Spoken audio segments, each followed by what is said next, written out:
Donc toutes les drogues d'abus, qu'elles soient légales ou illégales, produisent leurs effets en agissant sur les neurones à dopamine du cerveau.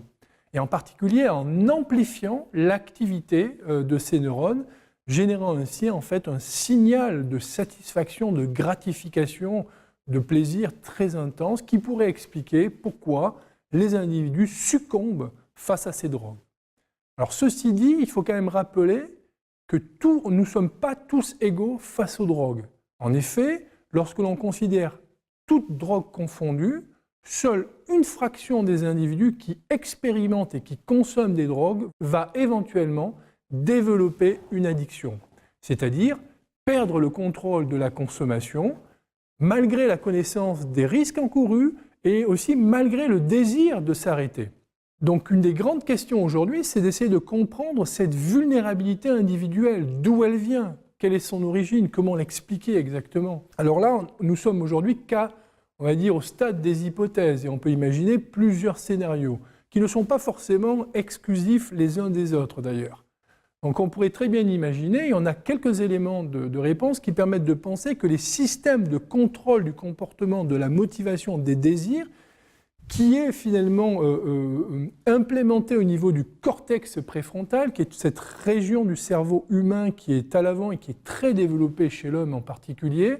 on pourrait imaginer des dérèglements dans ces régions du cerveau. Et en effet, on a pu observer des diminutions d'activité dans certaines régions du cortex préfrontal chez des personnes souffrant d'addiction à la cocaïne, à l'héroïne ou à l'alcool. Mais on peut également imaginer d'autres scénarios. On peut imaginer que, par exemple, les neurones à dopamine,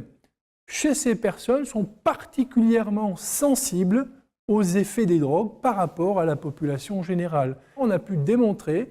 qu'il y avait une chute des récepteurs à dopamine dans certaines régions du cerveau qui sont impliquées dans le contrôle de nos comportements et de nos actions. Mais on pourrait également imaginer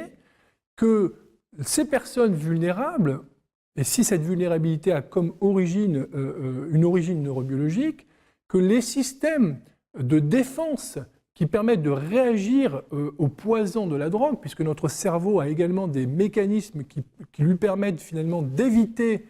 certains aliments qui contiennent des toxiques, que ces systèmes ne fonctionnent pas aussi bien chez les personnes vulnérables, qui font que lorsqu'elles rencontrent la drogue pour la première fois, elles sont moins exposées aux effets, on va dire, négatifs et aversifs de la drogue. Et donc, du coup, les effets positifs, finalement, l'emporteraient sur ces effets négatifs, ce qui expliquerait pourquoi elles continuent à consommer de la drogue et pas les autres qui, évidemment, finissent par arrêter et s'orienter vers d'autres activités, on va dire, plus valorisées socialement. Et enfin, on pourrait très bien imaginer également que chez certaines personnes, on a des dysfonctionnements dans les mécanismes de plasticité synaptique qui font que ces personnes, finalement, lorsqu'elles ont rencontré la drogue, elles n'ont pas finalement la plasticité, c'est-à-dire la capacité de changer le fonctionnement de leurs neurones pour réorienter leur comportement vers d'autres activités autres que la drogue. Ce sont des hypothèses qui sont toujours d'actualité, qui font l'objet de nombreuses recherches. Et donc, en particulier, prenons un exemple, cette idée que chez les personnes vulnérables, nous aurions en fait une diminution d'activité dans le cortex préfrontal.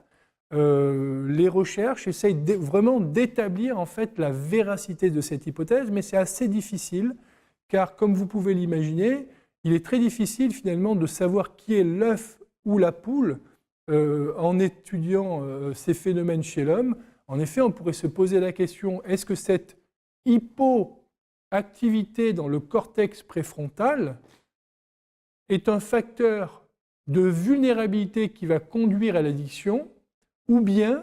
est-ce que c'est une conséquence de la consommation de drogue qui est, elle, liée à l'addiction? Deux, finalement, explications diamétralement opposées.